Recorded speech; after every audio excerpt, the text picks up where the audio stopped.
Mini vlog போட்டே ரொம்ப நாள் ஆச்சுன்னு நினைக்கும் போது தான் சடன் பிளானாக திருச்செந்தூர் பிளான் பண்ணி கிளம்பணும்.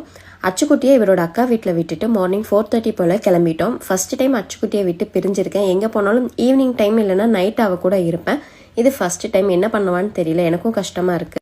7:30 போல் பசி எடுத்துருச்சு. ஸோ பிரேக்ஃபாஸ்ட்டு சாப்பிட்லான்னு சொல்லிட்டு ஒரு ஹோட்டலில் நிறுத்தி பிரேக்ஃபாஸ்ட்டு சாப்பிட்டு போகிற வழியில் சாப்பிட்றதுக்கு கொஞ்சம் ஸ்நாக்ஸும் வாங்கிட்டு கிளம்பிட்டோம். 12 hours ஆகும். அது வரைக்கும் நம்ம வாய் ஏதாவது குடிச்சிட்டே வந்தால் தான் நமக்கு தூக்கம் வராமல் இருக்கும். ஏன்னா அவரை ட்ரைவ் பண்ணும்போது நான் எப்போவும் தூங்க மாட்டேன். ஸோ எனக்கு தூக்கம் வராமல் இருக்கிறதுக்கு கொஞ்சம் ஸ்நாக்ஸும் வாங்கிட்டு கிளம்பிட்டோம். 3:30 போல் ரூமுக்கு ரீச் ஆகிட்டோம்.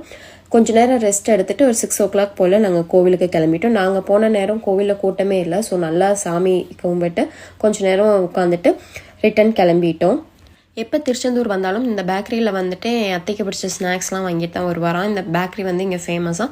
ஸோ அந்த ஸ்நாக்ஸ்லாம் வாங்கிட்டு கிளம்பிட்டோம். மார்னிங் போல் சென்னை ரீச் ஆகிட்டோம்.